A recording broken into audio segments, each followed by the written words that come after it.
যারা দেশের দায়িত্বে আছেন, মন্ত্রিত্ব চালান, যারা এমপি হবে সামনে, এই মানুষগুলো যদি বলে আমার এত বড় বড় দায়িত্ব দিয়েছে দেশের, আমি পড়তে পারি না, নামাজ সময় পাই না, কিয়ামতের দিন তাদের হাসর হবে হামানের সাথে। কারণ হামান মন্ত্রী ছিল। আমার তো মনে হয় বাংলার বহু মন্ত্রী কিয়ামতের দিন জাহান্নামে হামানের সাথে থাকবে। আগামীতে এরকম মন্ত্রী আমরা দেখতে চাই? বলেন। আমরা তো এমপি মন্ত্রী এমন চাই যারা কোরআন বুকে নিয়ে সংসদে যে নামাজের বিল আগে আনবে। এরকম এমপি, এরকম মন্ত্রী চান না? আল্লাযীনা ইম্মাক্কান্নাহুম ফিল আরদি আকামুস সালাহ। আমি যদি মুসলমানদেরকে রাষ্ট্রীয় ক্ষমতা দেই, তারা সর্বপ্রথম সংসদ অধিবেশন বসার প্রথমেই কাজ করবে নামাজের বিল আনবে। আর 54 বছর আমরা দেখতে পেলাম এদেশে বারবার মুসলমানেরা যায়, কিন্তু আজ পর্যন্ত এই বিলটা কোনো মুসলমান আনে নাই। কি কথা বলেন এখন? আগামীতে একটা পরিবেশ এই দেশে তৈরি হয়ে গেছে। একজন হিন্দু মহাজোটের মহাসচিব গোবিন্দচন্দ্র পরামানিক কয়েকদিন হলো উনি জানিয়েছে, দেশ 54 বছর তো দেখলাম যারাই আশা দিয়েছে আমাদের কাঙ্ক্ষিত মানের শান্তি দিতে পারে নাই। আমরা চাচ্ছি এবার যেন ইসলাম এই দেশে রাষ্ট্রীয় ক্ষমতায় যায়, তাহলে আমরা কাঙ্ক্ষিত মানের শান্তি পাবো।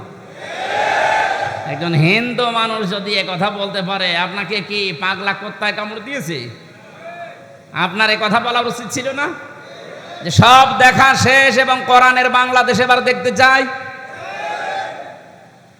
এখানে যিনি নমিনি আছেন মাওলানা হুমায়ুন কবির, বাংলাদেশে এরকম যদি 300 এমপির ভেতরে 151 জন হুমায়ুন কবিরের মতো মানুষ কোরআন বুকে নিয়ে সংসদে ঢুকতে পারে, এবার প্রথম অধিবেশনেই তারা নামাজের বিল আনবে। এটাকে যদি কেউ রাজনীতি মনে করেন, তা আপনি আরো 100 বছর পেছিয়ে যাবেন। কারণ নামাজের পরিবেশ তৈরি না হলে, দেখলেন নাকি বললাম যে 5 লাখ টাকা নিয়ে বাড়ি পর্যন্ত যেতে পারবেন না, রাস্তায় ডাকাতি হবে, ছিনতাই হবে, রাহাজানি হবে, জীবনও যাবে, সম্পদও যাবে। তো নামাজের পরিবেশ যেখানে আছে, আপনি আফগানিস্তানে যান, কোনো ভয় নেই, আল্লাহর ভয় বাদে। টাকা 20 লাখ না 20 কোটি টাকা যদি আপনি নিয়ে যান বাড়িতে, শুধু আল্লাহর ভয় ভেতরে থাকবে, চুরি ডাকাতি ছিনতাই রাহাজানির কোনো ভয় নেই। আমরা ওই রকম একটা দেশ গঠন করতে চাই যেখানে আল্লাহর ভয় ছাড়া কোনো ভয় থাকবে না। একটা যুবতী মা, যুবতী মেয়ে বাংলাদেশের টেকনাফ থেকে তেঁতুলিয়া পর্যন্ত, সে নিজের ইচ্ছায় চলবে।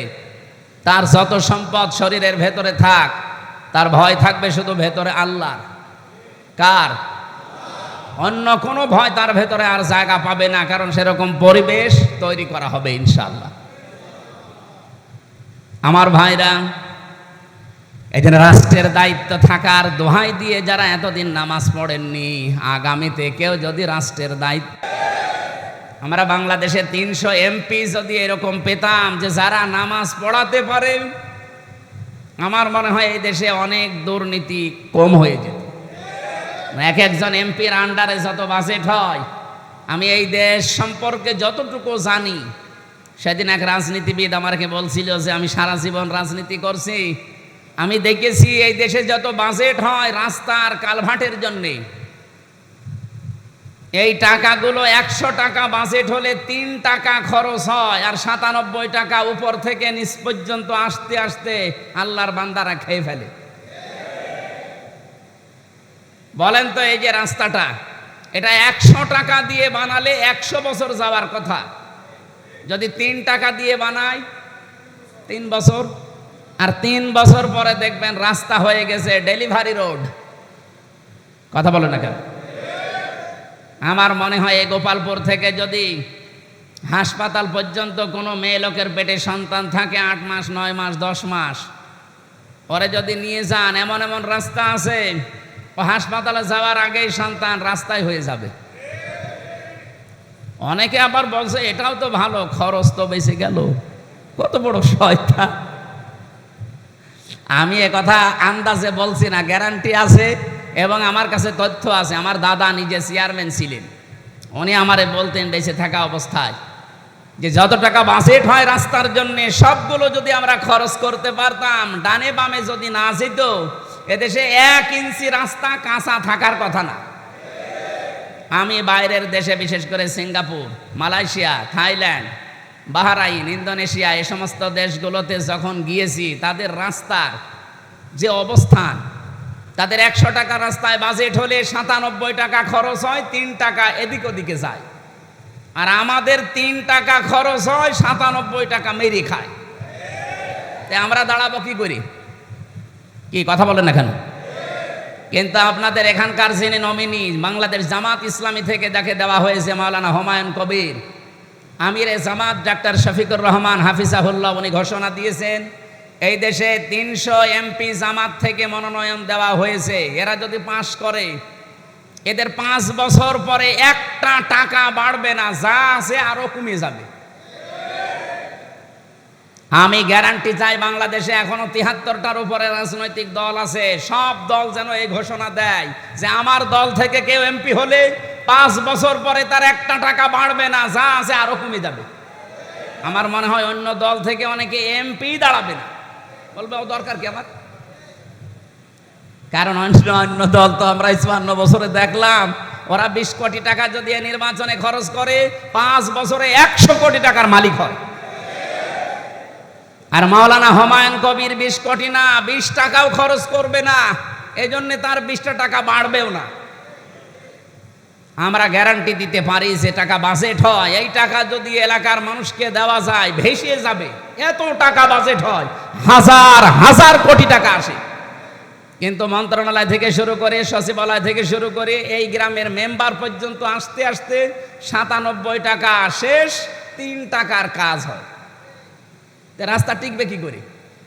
এই দেশটাও মালয়েশিয়ার মতো দাঁড়িয়ে যাওয়া সম্ভব, শুধুমাত্র এই দেশে এই নামাজের শিক্ষাগুলো আছে, এইটা চালু করে দেন। দুনিয়ার সব কাজ কাম বাদ দিয়ে নামাজের জন্য তোমরা দৌড়াও। বেচা কিনা, ব্যবসা বাণিজ্য, ক্ষেত খামারে কাজ কাম যত কিছু আছে সব বন্ধ করে নামাজের জন্য দৌড়াও। যালিকুম খায়রুল লাকুম, এইটাই তোমাদের জন্য উত্তম, ভালো হবে, এটাই তোমাদের জন্য কল্যাণ হবে। ইন কুনতুম তা'লামুন, যদি তোমরা জানো। সম্মানিত মুসল্লি ইকরাম, আমরা আয়াতটা পড়ার পরে কিছু বিষয় এখান থেকে নিতে চাই। আল্লাহর ঘোষণা ছিল এটা, জমার দিন আজান হওয়ার সঙ্গে সঙ্গে সব কাজ কাম বাদ দিয়ে নামাজে আসতে বললেন আল্লাহ। এখানে জিকির মানে নামাজ। 1.5-2 ঘন্টা সময় লেগে যায় জমার দিন একেবারে শুরু থেকে শেষ পর্যন্ত নামাজের যত অনুষ্ঠানাদি আছে, কার্যক্রম সব শেষ করতে। আল্লাহ বলেন এটা উত্তম হবে কাজ কাম বাদ দিয়ে যদি আসতে পারো। আমরা চিন্তা করলাম যে কাজ কাম বাদ দিয়ে আসার পরেও আমাদের জন্য কল্যাণ হবে, উত্তম হবে, ভালো হবে, আমাদের উপকার হবে। কেন? কারণ যেই সমাজে নামাজ নেই, নামাজের শিক্ষা নেই, ওখানে যদি কেউ 5 লক্ষ টাকা 1 ঘন্টায় উপায় করে, ওই টাকা নিয়ে তার নিজের প্রতিষ্ঠান থেকে যদি বাড়ি পর্যন্ত আসতে চায়, যে সমাজে নামাজ নেই, যে রাষ্ট্রে নামাজ নেই, সেখানে চুরি আছে, ডাকাতি আছে, ছিনতাই আছে, রাহাজানি আছে। প্রতিমধ্যে যদি তাকে ধরে, সে যদি অর্থ দিতে না চায়, তাকে মেরেও ফেলতে পারে। তার টাকা তো সম্পদ তো নেবেই, তাকে মেরেও ফেলতে পারে। কিন্তু যে সমাজে নামাজ আছে, নামাজের শিক্ষা আছে, ওই সমাজে যদি ও ঘন্টায় 5 লাখ না 10 লাখ টাকা উপায় করে বৈধ পন্থায়, এই টাকাগুলো নিয়ে তার প্রতিষ্ঠান থেকে যদি বাড়িতে যেতে চায়, তার মনের ভেতরে শুধু আল্লাহ বাদে আর কারো ভয় থাকার কথা না। আল্লাহ তাআলা এইটা জানিয়েছিলেন যে নামাজের পরিবেশ যদি সৃষ্টি হয়, নামাজ যদি কায়েম হয়, তাহলে ওই সমাজে চুরি, ডাকাতি, রাহাজানি, ছিনতাই এগুলোর কোনো ভয় থাকবে না। তুমি ঘন্টায় 10 লাখ টাকা উপায় করলেও বাড়ি নিয়ে যাবে নির্বিঘ্নে, নিশ্চিন্তায়। এই জন্যে নামাজের এত গুরুত্ব দিয়েছেন। অন্যান্য নামাজেরও গুরুত্ব আছে। জমার দিন বিশেষ করে এটা গরিবদের ঈদের দিন বলা হয়। গরিব মানুষ আমরা যারা আছি এদেশে, ৬,০০০ কিলোমিটার দূর এখান থেকে মক্কা মদিনা। এত দূর যেয়ে হজ করা প্রতিদিন তো সম্ভব না। জমার দিন যখন মানুষ আসে মসজিদে, এটা গরিবদের জন্য ঈদের দিন বলা হয়েছে, বলেন সুবহানাল্লাহ। আজকে নামাজের জন্য এসে কোনো মানুষ যদি সামনের কাতারে হুড়োহুড়ি না করে শান্তশিষ্টভাবে বসতে পারে, নবীজি বলেন তাকে একটা উট কোরবানি করার সওয়াব দেওয়া হয়। এটা উটের দাম কত বলেন? 15-20 লাখ টাকা। আপনি শুধুমাত্র আজানের সঙ্গে সঙ্গে এসে প্রথম কাতারে একটু বসেছিলেন নামাজের উদ্দেশ্যে, 15 থেকে 20 লাখ টাকা আল্লাহ রাস্তায় সাদগা করার সওয়াব অলরেডি আমরা অনেকে পেয়ে গেছি, আলহামদুলিল্লাহ। এরপরে যে আসে তাকে একটা গরু, এরপরে যে আসে সে একটা ছাগল, এরপরে যে আসে সে একটা মুরগি, এরপরে যে আসে সে একটা মুরগির ডিম। এরপরে যখন ইমাম সাহেব খুতবা শুরু করে দেয়, আলোচনা আরম্ভ করে, তখন ফেরেশতারা এটা লিখা বন্ধ করে দেয়। অন্তত আমরা যারা এর আগে চলে এসেছি আলোচনায়, কোরআনের কথাগুলো শুনছি, আল্লাহ যেন এই সওয়াব থেকে, নেকি থেকে আমাদেরকে বঞ্চিত না করে, বলেন আমিন। তাহলে জমার দিনের গুরুত্বটা বুঝলাম, যে সব কাজ কাম বাদ দিয়ে কেন নামাজে আসতে হয়। কারণ নামাজের পরিবেশ না থাকলে ওখানে নিরাপদ থাকা যায় না। এই জন্য আল্লাহ দিয়েছেন যালিকুম খায়রুল লাকুম, এটা উত্তম হবে তোমাদের জন্য, কল্যাণ। এর ভেতরে ভালো কিছু লুকিয়ে আছে। আমরা যে সমস্ত দেশগুলোতে নামাজের শিক্ষা দেখেছি, আফগানিস্তানে, সৌদি আরবে, এই জায়গাগুলোতে আমরা দেখি নামাজটা তারপরও 100% কায়েম আছে আফগানিস্তানে। বাকি কোনো দেশে 100% নামাজ কায়েম নেই। যতটুকু আছে তারা রাষ্ট্রীয়ভাবে, ব্যক্তিগতভাবে তারা নামাজ আদায় করার কারণে তাদের ব্যক্তি, পরিবার, সমাজ, রাষ্ট্রে শান্তির যে ফুলকধারা প্রবাহিত হচ্ছে, আমরা ওই পরিবেশ বাংলাদেশেও দেখতে চাই নামাজের মাধ্যমে, ইনশাআল্লাহ। আপনারা চান না? বলেন, আপনারা চান না? আজকের তেলাওয়াতকৃত আয়াত আপনারা মুখস্থ আছে অনেকের। সূরা মাউনের 4 নম্বর আয়াত থেকে আমরা তেলাওয়াত করেছি 7 নম্বর আয়াত পর্যন্ত। নামাজ একটা গুরুত্বপূর্ণ ইবাদত আমার আল্লাহর কাছে। পৃথিবীর যত বিধান সব জিবরাইলকে দিয়ে আল্লাহ পাঠিয়েছিলেন দুনিয়ায়। একমাত্র নামাজ আর সিয়াম, এই দুইটা আল্লাহ পাক নিজে আরশে মুহাম্মদ রাসূলুল্লাহকে ডেকে নিয়ে তাকে হাদিয়া দিয়েছেন। 50 ওয়াক্ত নামাজ দিয়েছিলেন, 6 মাস ব্যাপী রোজা দিয়েছিলেন। বিশ্বনবী যখন আসছিলেন আরশ থেকে, পথিমধ্যেই জালিলুল কদর নবী হযরতে মুসা পয়গম্বরের সাথে দেখা, ডাক দিয়ে বললেন, ইয়া রাসূলুল্লাহ সাল্লাল্লাহু আলাইহি সাল্লাম, আপনি আল্লাহর সাথে দিদারে গিয়েছিলেন, তার বাড়িতে মেহমান হয়ে। কি দিয়েছে মেহমান হিসাবে? নবীজি আনন্দেই বললেন, আল্লাহ আমাকে 50 ওয়াক্ত নামাজ দিয়েছে, 6 মাস ব্যাপী রোজা দিয়েছে। মুসা নবী ওই দিন বলেছিলেন, ইয়া রাসূলুল্লাহ, আপনার চাইতে আমার মর্যাদা সম্মান অনেক কম, কিন্তু অভিজ্ঞতা আপনার চাইতে আমার অনেক বেশি। কারণ আপনি দুনিয়ার জীবনে আমার পরে গিয়েছেন, আপনার আগে আমি দুনিয়ার জীবন শেষ করে এসেছি। বাস্তবতা আপনার চাইতে আমি অনেক ভালো জানি। আমি দেখেছি আমার উম্মতের ওপরে মাত্র 1 ওয়াক্ত নামাজ ফরজ ছিল, এটাই তারা পড়তো না, এই তারা আদায় করে নাই, পালন করে নাই। আপনি 50 ওয়াক্ত পেয়ে আবার আনন্দে আছেন। আপনার উম্মত তো এত শক্তিশালী, এত মজবুত না। ফিরে যান, মহান আল্লাহকে বলেন তিনি যেন নামাজের সংখ্যা একটু কমিয়ে দেন। তিনি গেলেন, আল্লাহ 5 ওয়াক্ত কমিয়ে দিলেন। আবার যান, আবার কমিয়ে দিলেন। এভাবে কমাতে কমাতে এই 5 ওয়াক্ত এসে দাঁড়িয়েছে। হযরতে মুসা বললেন, ইয়া রাসূলুল্লাহ, আপনি আর একবার যান। বিশ্বনবী বলেন, মুসা, আল্লাহ আমাকে দিতে চায় আর আপনি খালি কমাতে চান, আমি আর যেতে পারবো না, আমার লজ্জা করে। যা পেয়েছি এইটাই আমার যথেষ্ট থাক, আমার উম্মত পারবে আমার আশা। 6 মাস রোজা দিয়েছিলেন, কমাতে কমাতে এসে 1 মাসে দাঁড়িয়েছে। বিশ্বনবীকে আল্লাহ জানিয়ে দিলেন, হে রাসূল, আমি কিন্তু 50 ওয়াক্ত লিখে ফেলেছিলাম। যেহেতু আমার লিখিত কোনো জিনিস পরিবর্তন হয় না, ওয়াতাম্মাত কালিমাতু রাব্বিকা সিদকাও ওয়া আদলা লা মুবাদদিলা লিকালিমাতি ইলা আখিরি আয়া।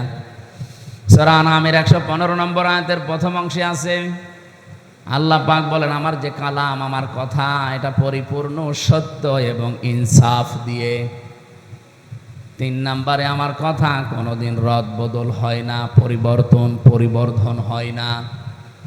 আমি তো আপনাকে লিখেই দিয়েছিলাম 50 ওয়াক্ত নামাজ পড়া লাগবে, 6 মাস রোজা রাখা লাগবে। আপনার কনসিডারের কারণে আমি কমাতে পর্যন্ত এসে দাঁড়িয়েছি। আপনার উম্মতদেরকে বলবেন, তারা যদি এতটুকু আদায় করতে পারে আমি 50 ওয়াক্ত নামাজের সওয়াব দিয়ে দেব। বিশ্বনবী এই জন্য পৃথিবীতে যত কিছুর গুরুত্ব দিয়েছেন, সবচাইতে বেশি গুরুত্ব দিয়েছেন 2টা জিনিসের। যেদিন তিনি ইন্তেকাল করবেন ওই দিন ছেলের কথা, মেয়ের কথা, স্ত্রীর কথা, নাতির কথা বলেন নাই। তিনি বলেছিলেন আসসালাত আসসালাত ওয়া মা মালাকাত আইমানুকুম আসসালাত।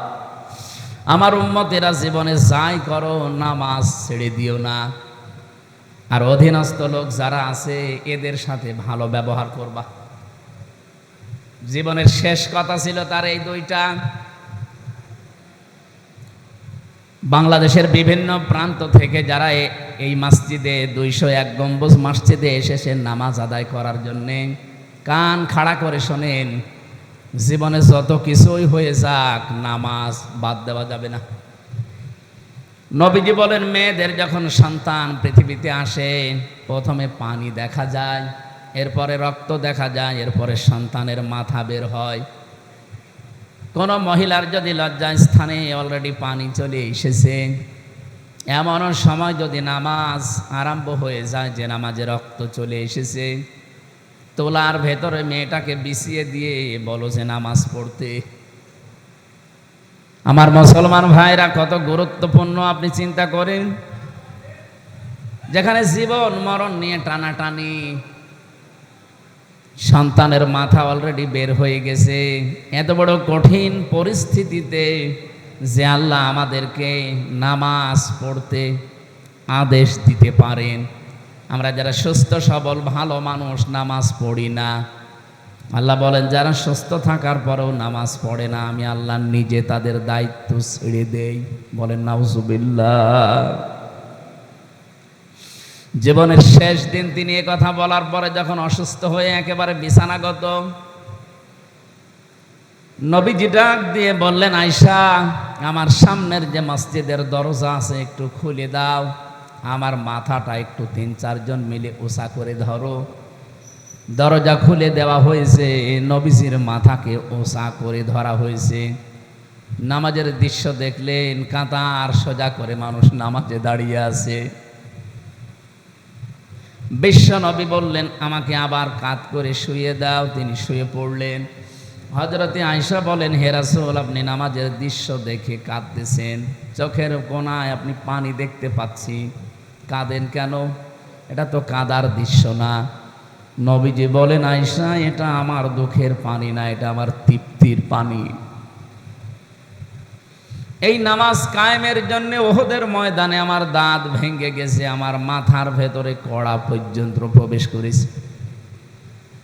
কত জায়গায় সাহাবায়ে কেরাম জীবন দিয়েছে, আমার শরীর থেকে রক্ত পর্যন্ত ঝরেছে তায়েফের ময়দানে।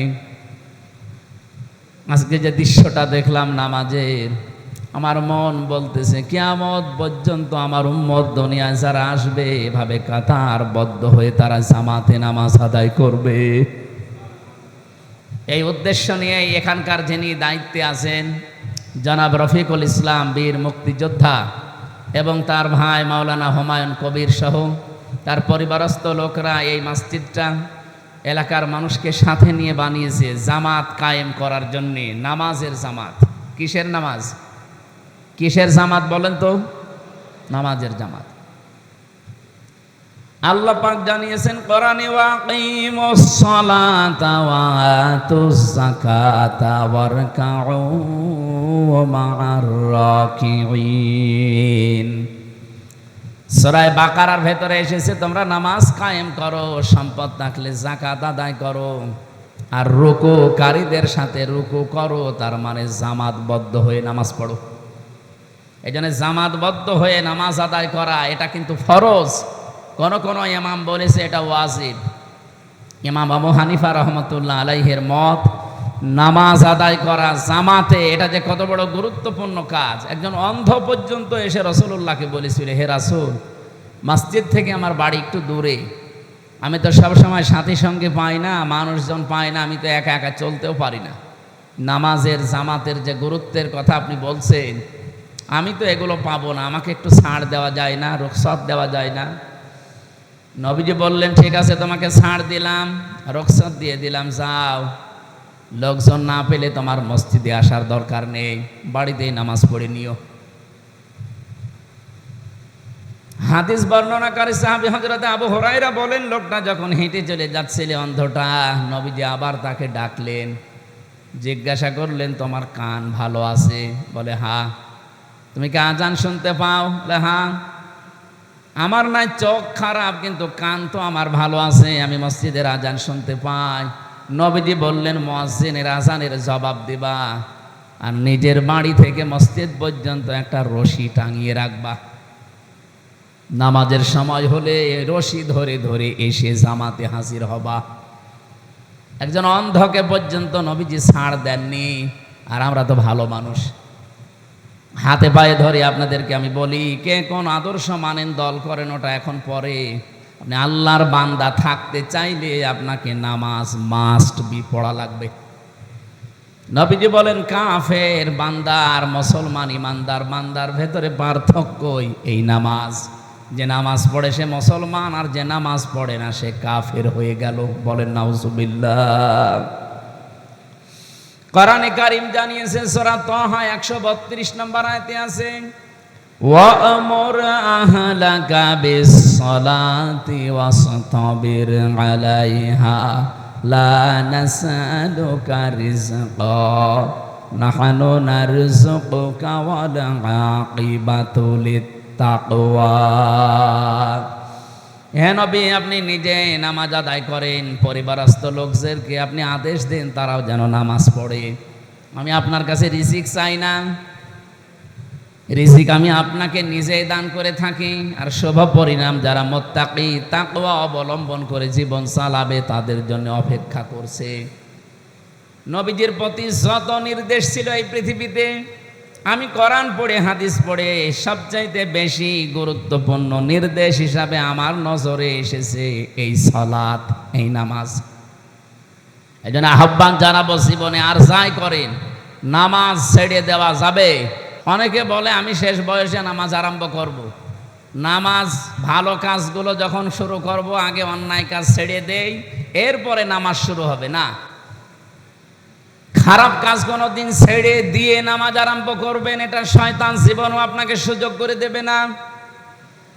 আপনাকে অন্যায় কাজ করার পাশাপাশি নামাজ যদি আরম্ভ করেন, নামাজই আপনাকে অন্যায় কাজ থেকে বাঁচাবে। সাহাবী এসে বলে, হে রাসূল, একজন নামাজও পড়ে চুরিও করে, নামাজ পড়ে মিথ্যা কথা বলে। নবীজি বললেন, তাকে চুরি করতে দাও, নামাজ পড়তে দাও, অতি শীঘ্রই তার নামাজ তাকে অন্যায় কাজ থেকে বাঁচিয়ে রাখবে। বলেন সুবহানাল্লাহ। নবীজির এই কথার পরিপ্রেক্ষিতে আল্লাহ কোরআনে কারিমে আয়াত নাজিল করে ঘোষণা দিলেন, ইন্নাস সালাতা তানহা আনিল ফাহশাই ওয়াল মুনকার ওয়ালা যিকরুল্লাহি আকবার আল্লাহু ইয়ালামু মা তাসনাউন। অবশ্যই নামাজ, আল্লাহ শুধু সালাত দিতে পারতেন, ইন্না লাগিয়েছেন। বাংলার মুসলমানেরা, আল্লাহ যদি গ্যারান্টি দেয় কোনো বিষয়ের, এর গুরুত্ব যে কত বেশি আমাদের মাথায় ধরবে না। আল্লাহ বলেন অবশ্যই নামাজ মানুষদেরকে অন্যায়, অশ্লীল, অবৈধ কাজ থেকে বিরত রাখে। আর যত জিকির দুনিয়ায় আছে, সব চাইতে বড় জিকির হচ্ছে নামাজ। তোমরা যা করো সব বিষয়ের খবর রাখেন কে? আরো জোরে বলেন কে? হযরতে মুসা নবীকে আল্লাহ যেদিন নবুয়ত দান করেন, কোনো কথা তাকে আল্লাহ বলেননি, সর্বপ্রথমই নির্দেশ দিয়েছিলেন এইটা, ইন্নানি আনাল্লাহু লা ইলাহা ইল্লা আনা ফা'বুদনি ওয়া আকিমিস সালাতা লিযিকরি। অবশ্যই আমি আল্লাহ, আমি বাদে আর কেউ নেই, সুতরাং ইবাদত যদি করাই লাগে আমার ইবাদত করবা। ওয়ালা যিকরুল ওয়া আকিমিস সালাতা লিযিকরি, আর আমার স্মরণের জন্যে, আমাকে মনে রাখার জন্যে নামাজ কায়েম করবা। বাংলার মুসলমানেরা নামাজ এই জন্যে গুরুত্বপূর্ণ একটা বিধান আল্লাহর পক্ষ থেকে এসেছে, সেটা আদায় করার জন্যে আমরা আজকে মূলত এখানে এসেছি। আমি এসেছি কুষ্টিয়া থেকে, কেউ এসেছে দিনাজপুর থেকে, চট্টগ্রাম থেকে, কত জায়গা থেকে আজকে টাঙ্গাইল, ভুয়াপুর, কি গোপালপুর, এই এলাকাতে 201 গম্বুজ মসজিদে যারা আসলেন, আর একবার খুশি হয়ে বলেন আলহামদুলিল্লাহ। জাহান্নামে যাওয়ার যত কারণ আছে, আমি পড়া কোরআন শরীফের ভেতরে যত কারণ পেয়েছি জাহান্নামে মানুষ যাবে, তার ভেতরে অন্যতম কারণ হচ্ছে নামাজ ছেড়ে দেওয়া। কেউ যদি নামাজ ছেড়ে দেয় সে যে জাহান্নামে যাবে, এটা আল্লাহর ফতোয়া, সূরা মুদ্দাসসিরে আছে। রব্বুল আলামিন বলেন, মা সালাকাকুম ফি সাকর ক্বালু লাম নাকু মিনাল মুসাল্লিন ওয়া লাম নাকু নুতঈমুল মিসকিন, ইলা আখিরি আয়াত। বাংলার মুসলমানের একটু খেয়াল করেন, এখানে এতদিন এই আয়াত শুনেছেন আপনি, কিন্তু আজকে নতুন ভাবে শুনবেন। আল্লাহ বলেন জাহান্নামের ফেরেশতা মালিক, দারোয়ান যিনি দাঁড়িয়ে আছে গেটে, এই সাকার নামে একটা দরজা আছে জাহান্নামের, এটা ভয়ঙ্কর একটা দরজা। এখানে যত মানুষ যাবে ফেরেশতা জিজ্ঞাসা করবে, কেন জাহান্নামে আসলেন? এই জায়গাটা তো ভালো না। যতগুলো মানুষ জাহান্নামে যাচ্ছে ওই দলের সবাই বলবে লাম নাকু মিনাল মুসাল্লিন, আমরা মুসল্লি ছিলাম না, নামাজ পড়তাম না। মুসলমান ভাইরা বলেন তো, এখানে কলু, যারা গ্রামার বোঝে আরবি আলেমরা, এখানে আল্লাহ কোনো মানুষকে নির্দিষ্ট করে বলেন নাই যে মুসলমান নামাজ পড়ে না, যে হিন্দু নামাজ পড়ে না, যে খ্রিস্টান নামাজ পড়ে না, এ কথা নেই।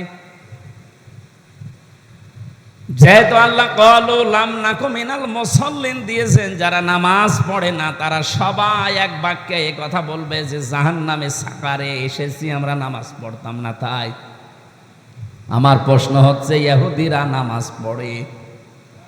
জবাব দেন না। খ্রিস্টানরা নামাজ পড়ে, হিন্দুরা নামাজ পড়ে, বৌদ্ধরা নামাজ পড়ে, তার মানে ওরা আগেই মাইনাস। এ কথাটা আল্লাহ জানাতে চেয়েছেন মুসলমানদের ভেতরে যারা দাবি করে কিন্তু নামাজ পড়ে না, এরা যে জাহান্নামে সাকারে যাবে। আর কারো ফতোয়া লাগবে? এই জন্য আশা করছি জীবনে যত কিছু হয়ে যাক, নামাজ বাদ দেওয়া যাবে না। বিশেষ করে ফরজ নামাজ, আপনি সময়ের অভাবে যদি সুন্নত নফল নামাজগুলো পড়তে না পারেন পরবর্তীতে পড়ে নিয়েন, কিন্তু ফরজ নামাজ মাস্ট বি, এটা পড়াই লাগবে। মুসা আলাইহিস সালামের জামানায় আল্লাহ একবার মুসাকে আদেশ দিলেন, একজন কামারকে সুসংবাদ জানাও, সে আল্লাহর জান্নাতি। হযরতে মুসা আবেগপূর্ণ নবী ছিলেন, কিছু শুনলে শুধু জিজ্ঞাসা করতেন। ডাক দিয়ে বলে, রব্বুল আলামিন কি এমন কাজ করে যে তারে জান্নাতের সুসংবাদ দেওয়া লাগবে? আল্লাহ বলেন, একটু যাও, বাজারের ভেতরে কামার বিভিন্ন জিনিস তৈরি করছে লোহা লক্কর পিটিয়ে। উনি বাজারে গেলেন, দেখলেন এক কর্নারে এই লোকটা লোহা লক্কর পিটিয়ে সোজা করছে আর দা খুন্তা কুড়াল এগুলো বানাচ্ছে। অনেকক্ষণ লক্ষ্য করে দেখলেন, দেখি লোকটা করে কি। তাকিয়ে দেখলেন ওই জামানায় যেহেতু এক ওয়াক্ত নামাজ ছিল, নামাজের সময় হয়েছে, আমাদের যেমন আযান দেওয়া হয়, ওই জামানায় হয়তো ওইরকম একটা সিস্টেম ছিল। যেই নামাজের সময় হয়ে গেছে, ওর মগর ছিল মাথার উপরে, লোহা পিটাচ্ছিল, আবার তুলছিল, আবার পিটাচ্ছিল। নামাজের সময় হওয়ার সঙ্গে সঙ্গে লোহাটা ছিল মাথার উপরে। মগুর দিয়ে পিটাবে না, পেছন দিকে ফেলে দিয়ে তাড়াতাড়ি করে নামাজে দাঁড়িয়ে গেছে। হযরতে মুসা দৃশ্য দেখার পরে বলে, রব্বুল আলামিন, আমি বুঝতে পেরেছি তোমার বিধান পালন করার জন্য যে লোকটা এত বেশি পাগল, তাকে তুমি জান্নাত না দিয়ে পারো না। আপনার আমারও জীবনের এটা আল্লাহ দেখবে। কত মানুষ দোহাই দেয় যে আমার কাজকর্ম এত বেশি, আমি নামাজ আদায় করতে পারি না রাষ্ট্রের দায়িত্ব পালনের জন্যে। আপনি বিশ্বাস করতে পারেন, আপনি জাহান্নামে যদি যান, একা একা থাকবেন না, আপনার সাথে জাহান্নামে থাকবে ফেরাউন। কে বলেন বলেন? রাষ্ট্রের দায়িত্বে ছিল, আল্লাহর বিধান মানে নাই। আপনিও রাষ্ট্রের দায়িত্বের দোহাই দিয়ে আল্লাহর বিধান মানতে চান না, সময় পান না। এই জন্য রাষ্ট্রের দায়িত্বে থেকে যারা নামাজ পড়তে পারেন না, নামাজের শিক্ষা নিতে পারেন না, আপনি বিশ্বাস করতে পারেন আপনি জাহান্নামে যাবেন, আর আপনার সঙ্গী হবে ফেরাউন আর নমরুদ, সাদ্দাদ। বলেন নাউজুবিল্লাহ। যারা দেশের দায়িত্বে আছেন, মন্ত্রিত্ব চালান, যারা এমপি হবে সামনে, এই মানুষগুলো যদি বলে আমার এত বড় বড় দায়িত্ব দিয়েছে দেশের, আমি পড়তে পারি না নামাজ, সময় পাই না, কিয়ামতের দিন তাদের হাসর হবে হামানের সাথে। কারণ হামান মন্ত্রী ছিল। আমার তো মনে হয় বাংলার বহু মন্ত্রী কিয়ামতের দিন জাহান্নামে হামানের সাথে থাকবে। আগামীতে এরকম মন্ত্রী আমরা দেখতে চাই? বলেন। আমরা তো এমপি মন্ত্রী এমন চাই যারা কোরআন বুকে নিয়ে সংসদে যে নামাজের বিল আগে আনবে। এরকম এমপি, এরকম মন্ত্রী চান না? আল্লাযীনা ইম্মাক্কান্নাহুম ফিল আরদি আকামুস সালাহ। আমি যদি মুসলমানদেরকে রাষ্ট্রীয় ক্ষমতা দেই, তারা সর্বপ্রথম সংসদ অধিবেশন বসার প্রথমেই কাজ করবে, নামাজের বিল আনবে। আর 54 বছর আমরা দেখতে পেলাম এদেশে বারবার মুসলমানেরা যায়, কিন্তু আজ পর্যন্ত এই বিলটা কোনো মুসলমান আনে নাই। কি কথা বলেন এখন? আগামীতে একটা পরিবেশ এই দেশে তৈরি হয়ে গেছে।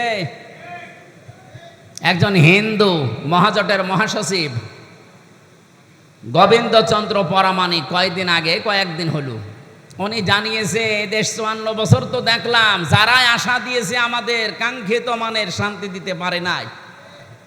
আমরা চাচ্ছি এবার যেন ইসলাম এই দেশে রাষ্ট্রীয় ক্ষমতায় যায়, তাহলে আমরা কাঙ্ক্ষিত মানের শান্তি পাবো। একজন হিন্দু মানুষ যদি এ কথা বলতে পারে, আপনাকে কি পাগলা কুত্তায় কামড় দিয়েছে? আপনার এ কথা বলা উচিত ছিল না? যে সব দেখা শেষ এবং কোরআনের বাংলাদেশ এবার দেখতে চাই। এখানে যিনি নমিনি আছেন মাওলানা হুমায়ুন কবির, বাংলাদেশে এরকম যদি 300 এমপির ভেতরে 151 জন হুমায়ুন কবিরের মতো মানুষ কোরআন বুকে নিয়ে সংসদে ঢুকতে পারে, এবার প্রথম অধিবেশনেই তারা নামাজের বিল আনবে। এটাকে যদি কেউ রাজনীতি মনে করেন, তা আপনি আরো 100 বছর পেছিয়ে যাবেন। কারণ নামাজের পরিবেশ তৈরি না হলে, দেখলেন নাকি বললাম যে 5 লাখ টাকা নিয়ে বাড়ি পর্যন্ত যেতে পারবেন না, রাস্তায় ডাকাতি হবে, ছিনতাই হবে, রাহাজানি হবে, জীবনও যাবে, সম্পদও যাবে। তো নামাজের পরিবেশ যেখানে আছে, আপনি আফগানিস্তানে যান, কোনো ভয় নেই, আল্লাহর ভয় বাদে। টাকা 20 লাখ না 20 কোটি টাকা যদি আপনি নিয়ে যান বাড়িতে, শুধু আল্লাহর ভয় ভেতরে থাকবে, চুরি ডাকাতি ছিনতাই রাহাজানির কোনো ভয় নেই। আমরা ওই রকম একটা দেশ গঠন করতে চাই যেখানে আল্লাহর ভয় ছাড়া কোনো ভয় থাকবে না। একটা যুবতী মা, যুবতী মেয়ে বাংলাদেশের টেকনাফ থেকে তেঁতুলিয়া পর্যন্ত, সে নিজের ইচ্ছায় চলবে, তার যত সম্পদ শরীরের ভেতরে থাক, তার ভয় থাকবে শুধু ভেতরে আল্লাহর। কার? অন্য কোনো ভয় তার ভেতরে আর জায়গা পাবে না, কারণ সেরকম পরিবেশ তৈরি করা হবে ইনশাআল্লাহ। আমার ভাইরা, এখানে রাষ্ট্রের দায়িত্ব থাকার দোহাই দিয়ে যারা এতদিন নামাজ পড়েননি, আগামীতে কেউ যদি রাষ্ট্রের দায়িত্ব, আমরা বাংলাদেশে 300 এমপি যদি এরকম পেতাম যে যারা নামাজ পড়াতে পারে, আমার মনে হয় এই দেশে অনেক দুর্নীতি কম হয়ে যেত। এক একজন এমপির আন্ডারে যত বাজেট হয়, আমি এই দেশ সম্পর্কে যতটুকু জানি, সেদিন এক রাজনীতিবিদ আমাকে বলছিল যে আমি সারা জীবন রাজনীতি করছি, আমি দেখেছি এই দেশে যত বাজেট হয় রাস্তার কালভার্টের জন্যে, এই টাকাগুলো 100 টাকা বাজেট হলে 3 টাকা খরচ হয়, আর 97 টাকা উপর থেকে নিচ পর্যন্ত আসতে আসতে আল্লাহর বান্দারা খেয়ে ফেলে। বলেন তো, এই যে রাস্তাটা, এটা 100 টাকা দিয়ে বানালে 100 বছর যাওয়ার কথা, যদি 3 টাকা দিয়ে বানায় 3 বছর, আর 3 বছর পরে দেখবেন রাস্তা হয়ে গেছে ডেলিভারি রোড। কথা বলে না কেন? আমার মনে হয় এই গোপালপুর থেকে যদি হাসপাতাল পর্যন্ত কোনো মেয়ে লোকের পেটে সন্তান থাকে 8 মাস 9 মাস 10 মাস, পরে যদি নিয়ে যান, এমন এমন রাস্তা আছে ও হাসপাতালে যাওয়ার আগেই সন্তান রাস্তায় হয়ে যাবে। অনেকে আবার বলছে এটাও তো ভালো, খরচ তো বেঁচে গেল। কত বড় শয়তান! আমি এ কথা আন্দাজে বলছি না, গ্যারান্টি আছে এবং আমার কাছে তথ্য আছে। আমার দাদা নিজে চেয়ারম্যান ছিলেন, উনি আমারে বলতেন বেঁচে থাকা অবস্থায় যে যত টাকা বাজেট হয় রাস্তার জন্য সবগুলো যদি আমরা খরচ করতে পারতাম, ডানে বামে যদি না যেত, এদেশে 1 ইঞ্চি রাস্তা কাঁচা থাকার কথা না। আমি বাইরের দেশে, বিশেষ করে Singapore, Malaysia, Thailand, Bahrain, Indonesia, এই সমস্ত দেশগুলোতে যখন গিয়েছি, তাদের রাস্তার যে অবস্থান, তাদের 100 টাকা রাস্তায় বাজেট হলে 97 টাকা খরচ হয়, 3 টাকা এদিক ওদিকে যায়। আর আমাদের 3 টাকা খরচ হয়, 97 টাকা মেরে খায়। আমরা দাঁড়াবো কি করি? কি কথা বলেন না কেন? কিন্তু আপনাদের এখানকার যিনি নমিনি, বাংলাদেশ জামাত ইসলামী থেকে যাকে দেওয়া হয়েছে মাওলানা হুমায়ুন কবির, আমিরে জামাত ডাক্তার শফিকুর রহমান হাফিজাহুল্লাহ, উনি ঘোষণা দিয়েছেন এই দেশে 300 এমপি জামাত থেকে মনোনয়ন দেওয়া হয়েছে। এরা যদি পাশ করে, এদের 5 বছর পরে 1 টাকা বাড়বে না, যা আছে আরো কমে যাবে। আমি গ্যারান্টি চাই, বাংলাদেশে এখনো 73টার উপরে রাজনৈতিক দল আছে, সব দল যেন এই ঘোষণা দেয় যে আমার দল থেকে কেউ এমপি হলে 5 বছর পরে তার 1 টাকা বাড়বে না, যা আছে আরো কমে যাবে। আমার মনে হয় অন্য দল থেকে অনেকে এমপি দাঁড়াবে না, বলবে ও দরকার কি আমার। কারণ অন্য দল তো আমরা 54 বছরে দেখলাম, ওরা 20 কোটি টাকা যদি নির্বাচনে খরচ করে, 5 বছরে 100 কোটি টাকার মালিক হয়। আর মাওলানা হুমায়ুন কবির 20 কোটি না, 20 টাকাও খরচ করবে না, এই জন্য তার 20 টাকা বাড়বেও না। আমরা গ্যারান্টি দিতে পারি যে টাকা বাজেট হয়, এই টাকা যদি এলাকার মানুষকে দেওয়া যায় ভেসে যাবে। এত টাকা বাজেট হয়, হাজার হাজার কোটি টাকা আসে, কিন্তু মন্ত্রণালয় থেকে শুরু করে, সচিবালয় থেকে শুরু করে এই গ্রামের মেম্বার পর্যন্ত আসতে আসতে 97 টাকা শেষ, 3 টাকার কাজ হয়। রাস্তা টিকবে কি করে? এই দেশটাও মালয়েশিয়ার মতো দাঁড়িয়ে যাওয়া সম্ভব শুধুমাত্র এই দেশে এই নামাজের শিক্ষাগুলো আছে, এইটা চালু করে দেন। এই জন্য নামাজ আমরা অনেকে পড়ছি, নামাজ পড়ার পরেও আমাদের চরিত্র সংশোধন হচ্ছে না। আল্লাহ রাব্বুল আলামিন আমার তেলাওয়াতকৃত আয়াতে এটা জানিয়েছেন। আমি আরেকটু বলতে চাই, কিয়ামতের ময়দানে সবচাইতে বেশি অপমান করা হবে বেনামাজি মানুষদেরকে। আল্লাহ পাক বলেন, ইয়াউমা ইউকশাফু আন সাকি ওয়া ইউদআউনা ইলাস সুজুদি ফালা ইয়াস্তাতিউন খাশিআতান আবসারুহুম তারহাকুহুম যিল্লাহ ওয়া ক্বাদ কানু ইউদআউনা ইলাস সুজুদি ওয়া হুম সালিমুন। পায়ের গোছা যেদিন খোলা থাকবে, তার মানে কিয়ামতের ওই কঠিন ময়দানে মানুষদেরকে ডাক দেওয়া হবে, একটু সেজদা দাও দেখি আল্লাহকে। দুনিয়ায় যারা বেনামাজি ছিল তারা সক্ষম হবে না আল্লাহকে সেজদা দিতে।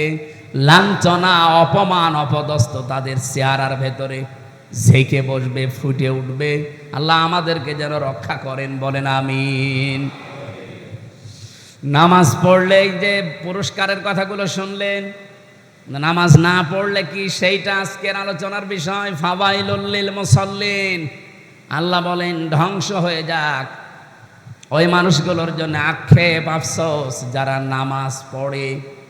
এতক্ষণ তো না পড়লে কি হয় শুনলেন, এখন শুনছি নামাজ পড়লেও সমস্যা।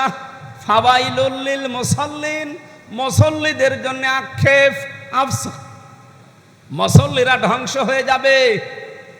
তাহলে মুসল্লি না হওয়াই ভালো ছিল।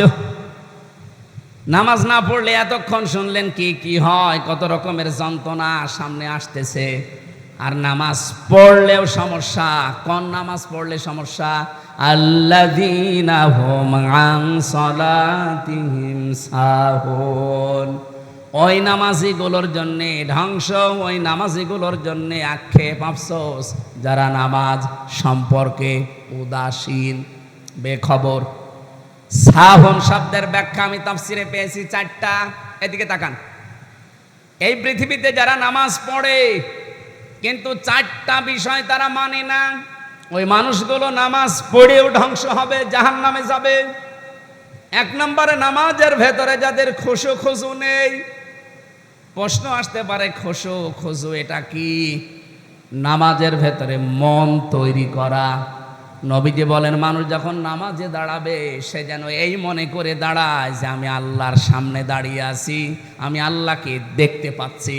কান্না কাতারাহু, যদি সে দেখতে না পায় সে যেন এই বিশ্বাস নিয়ে নামাজে দাঁড়ায় যে আল্লাহ আমাকে অবশ্যই দেখতে পাচ্ছে। আমার তো মনে হয় পৃথিবীর কোনো ইবাদত আর লাগার কথা না, শুধু নামাজই যথেষ্ট হেদায়েত পাওয়ার জন্যে।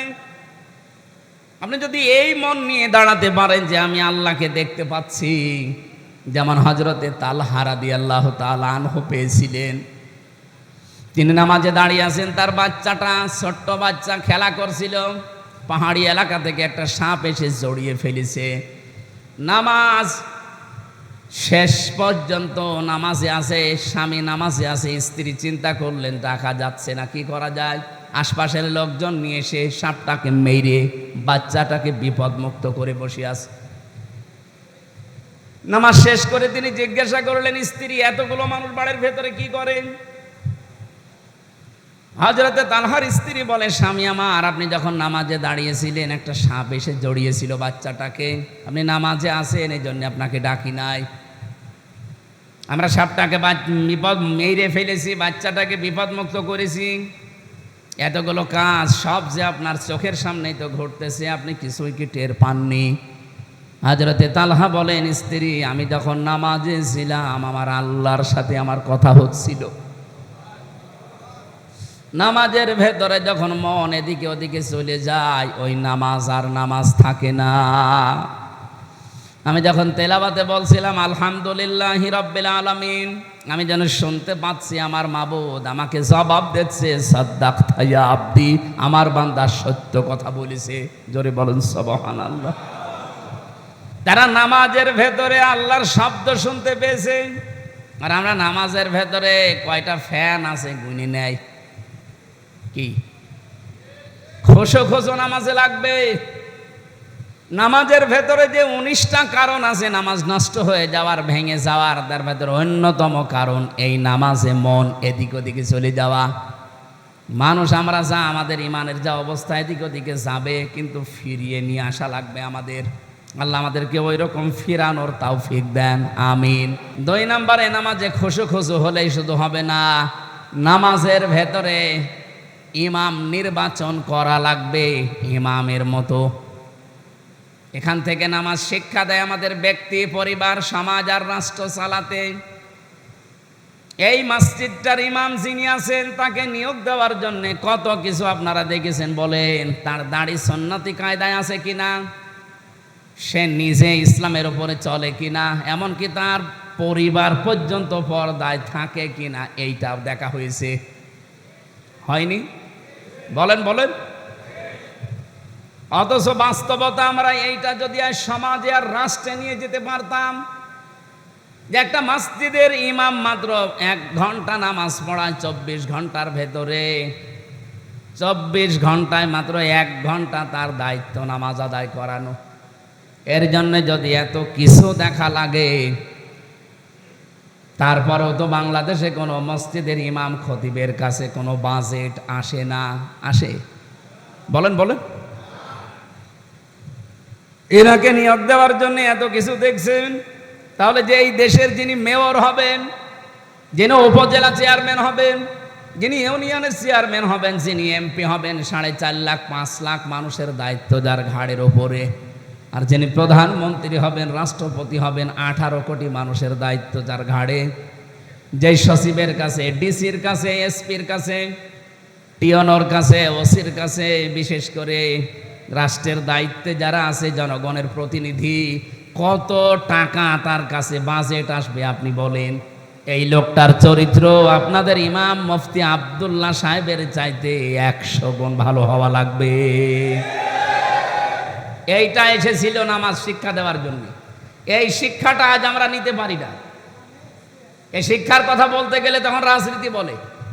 এইটা আজ 54 বছর নিতে পারিনি, এই জন্যই তো এত দুর্নীতি। আমরা আগামী থেকে এই দৃশ্য আর দেখতে চাই না। নামাজের এই দ্বিতীয় পয়েন্ট যেটা, এটা আমাদের সময় এসে গেছে। ইমাম সাহেবের যদি এত কিছু দেখা লাগে, তার মাথা থেকে পা পর্যন্ত, আগামীতে যিনি ভোটে দাঁড়াবে তাকে ভোট দেওয়ার আগে ভাববেন যে ওর মাথা থেকে পা পর্যন্ত কি দেখার মতো আছে নাকি খোঁজ খবর নেওয়া দরকার। আমার মনে হয় বাংলাদেশে আর কিচ্ছু লাগবে না। নামাজের এই 4টা শিক্ষা যে আছে, এগুলো মেনে নিলে এদেশে ইসলাম আগামীতে কায়েম হতে বাধ্য। আর কিচ্ছু লাগবে না, কারণ 92% মুসলমান এখানে। অন্যান্য ধর্মের যারা আছে তারাও চাচ্ছে যে ইসলাম আসুক, আমরা নিরাপদে থাকতে পারবো। কয়েকদিন আগে হিন্দু, বৌদ্ধ, খ্রিস্টান ঐক্য পরিষদের ব্যানারে বাংলাদেশ জামাত ইসলামীর ডাকে একটা অনুষ্ঠান হয়েছিল কুষ্টিয়ায়। আমাকে আলোচনা করার জন্য 10 মিনিট সময় দিল। আমি বললাম, হিন্দু দাদাদেরকে, খ্রিস্টানদেরকে, বৌদ্ধদেরকে আপনারা কথা বলতে দেন তো। হিন্দু যিনি আছেন সভাপতি কুষ্টিয়ার, উনি মাইক হাতে নিয়ে ভয়ে ভয়ে বলছে, আমরা তো খুব আতঙ্কে আছি। এদেশে যারা ইসলামপন্থী আছেন গ্যারান্টি দিতে পারবেন যদি ইসলাম আসে দেশে, তাহলে আমাদের যে অধিকার আছে আমরা অধিকারগুলো ফিরে পাবো। এতদিন কথা অনেকে দিয়েছে, কেউ কথা, কে যেন বলেছিল না, কেউ কথা রাখে না। আমরা ওই দিন গ্যারান্টি দিয়েছি, ইসলাম যদি সত্যি এবার আসে, সংখ্যালঘু সংখ্যাগুরু বলে বাংলাদেশে কিছু থাকবে না। সবাই এই দেশের বৈধ এবং সম্মানিত নাগরিক আমরা। আর আমাদের সম্মান সরাসরি দিয়েছে আমাদের আল্লাহ। ওয়ালাকাদ কাররামনা বানি আদম, বনি আদম সন্তানের সম্মান কে দিয়েছে? আল্লাহ বলেননি ওয়ালাকাদ কাররামনা বানি মুসলিমিন, আমি মুসলমান সন্তানদের সম্মান দিয়েছি না। বনি আদম সন্তান যারা, তারাই সম্মানিত। কিন্তু দুঃখজনক হলেও সত্য, এই 54 বছরে সবচাইতে বেশি সিনিমিনি খেলা হয়েছে এই আদম সন্তানের সম্মান নিয়ে। সম্মানিত মানুষদের কোনো সম্মান ছিল? বলেন। আপনাদের এই আসনের সাবেক মন্ত্রী যিনি, আলহাজ আব্দুল সালাম পিন্টু ভাই, নাম শোনেননি? এই লোকটা 17 বছর জেল খেটে আমার সাথে ছিল 3 বছর। পাশাপাশি বিল্ডিংয়ে ছিলাম, উনি ছিল 2 নম্বরে, আমি ছিলাম 4 নম্বরে। এই যে এই মানুষটা 17 বছর জীবন থেকে হারিয়ে গেল তার, এখন তিনি খালাস পেয়েছেন। খালাস পাওয়া মানে তার দোষ খুঁজে পাওয়া যায়নি। আমাকে 3 বছর পরে ছেড়ে দিয়েছে, আমার মামলা খারিজ করে দিয়েছে। আদালত কর্তৃক প্রমাণিত যে আমার বিরুদ্ধে মিথ্যা ছিল, যা রিপোর্ট সবগুলো বানোয়াট, একটাও সত্য না, এই জন্য খালাস দিয়েছে। তাহলে 3টা বছর আমার জীবন থেকে কেড়ে নিলেন, আপনি 3টা বছর ফেরত দিতে পারবেন? পিন্টু সাহেবের জীবন থেকে 17 বছর ছিনিয়ে নিলেন, ফেরত দিতে পারবেন? বলেন। এই জন্য আমরা চাচ্ছি আগামী থেকে যে মানুষগুলো ভয়ে ভয়ে যারা কাজ করে, ভয়ে ভয়ে আছে, এই মানুষগুলো যে বলছে আমাদের অধিকার আমরা ফিরে পেতে চাই, ইসলাম আসলে যার যে অধিকার সেটা ফেরত পাবে। যেহেতু আল্লাহ সম্মান দিয়েছেন, এটা মানুষের বানানো না। আগামীতে বাংলাদেশে মানব সন্তানের সম্মান নিয়ে কেউ যেন সিনিমিনি খেলতে না পারে, সেই রাস্তা আবিষ্কার করা লাগবে। আর এটার জন্য একমাত্র, শুধুমাত্র, কেবলমাত্র পথ ইসলাম। ইসলামের বাইরে কোনো পথে আপনি এই সম্মান দিতে পারবেন না। 4 নম্বরে, নামাজের ভেতরে ইমাম সাহেব ভুল করলে যেমন আল্লাহু আকবার বা সুবহান আল্লাহ বলে লুকমা দেওয়া লাগে, ভুল ধরা লাগে, আমরা যাদেরকে সামনে পাঠাবো, সে এমপি হোক, মন্ত্রী হোক, উপজেলা চেয়ারম্যান হোক, মেয়র হোক, যে যে দায়িত্বে থাকবে, 64 জেলার 64 জন ডিসি, এসপি, এএসপি, টিওনো, ওসি, যারাই দায়িত্বে আছে, 1628 জন মানুষ। কত? এই 1628 জন মানুষ যদি মানবতার বিরুদ্ধে যায়, দেশের বিরুদ্ধে যায়, আল্লাহ রাসূলের বিরুদ্ধে যায়, ইমাম সাহেবের মতো তাদেরকে ঐক্যবদ্ধ হয়ে ভুল ধরা লাগবে, সতর্ক করা লাগবে। এই 4টা কাজ যারা করে না তারা নামাজ পড়েও অয়েল নামক দোজখে যাবে। এটা এত নিকৃষ্ট, এই জাহান্নামে যাদেরকে আল্লাহ দেবে, অয়েল নামক এই জাহান্নামে, একটা গর্ত জাহান্নামে। নবীজি বলেন এই জাহান্নামে যারা যাবে তাদের চামড়া মোটা হবে 400 কিলোমিটার। চামড়া যদি 400 কিলোমিটার হয়, শরীর হবে কত কিলোমিটার? আমি গায়রুনের ব্যাখ্যা পড়েছি তাফসিরে, ওয়াইলুনের ব্যাখ্যা পড়েছি। এত বড় বড় কঠিন জায়গা এগুলো। এই নামাজি যারা নামাজের শিক্ষা নিতে চায় না তাদেরকে আল্লাহ এই জায়গাগুলোতে দেবেন। আল্লাহ আমাদের হেফাজত করুন। আপনারা 1টা পর্যন্ত সময় দিয়েছিলেন, আমরা 1:05 বাজে। এখন আর মনে হয় কথা বলা ঠিক হবে না। আয়াতগুলো আগামী থেকে যদি আবার কোনো দিন এখানে আসি বা আমার তাফসির মাহফিল থাকে, সেখানে আবার পরের কথাগুলো বলবো ইনশাল্লাহ। নামাজের বিষয়গুলো আমাদের প্র্যাকটিক্যাল লাইফে আল্লাহ সেট করার তৌফিক যেন দান করেন, বলেন আমিন। বারাকাল্লাহু লানা ওয়া লাকুম ফিল কোরআনিল আযীম। আসসালামু আলাইকুম ওয়া রাহমাতুল্লাহ।